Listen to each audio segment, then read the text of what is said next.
Praise అలాడ్. September 2వ తేదీ 2024. ఈరోజు దేవుని వాక్యము కీర్తనలు 55:22. నీ భారము యెహోవా మీద మోపుము, ఆయనే నిన్ను ఆదుకొన్ను. నీతిమంతులను ఆయన ఎన్నడూను కదలనీయడు. అవును క్రీస్తునందు ప్రియమైన వారలారా, మానవుడు తన అనుదిన జీవిత భారమును మోస్తూ జీవితాన్ని నెట్టుకొస్తున్నాడు. హృదయం నిండా భారంతో కృంగిపోతున్న వారు ఎందరో ఉన్నారు.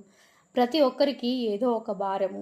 ఈ భారమును ఎవరు తొలగించగలరు అని అనుకున్న సందర్భాలు కూడా ఉంటున్నది.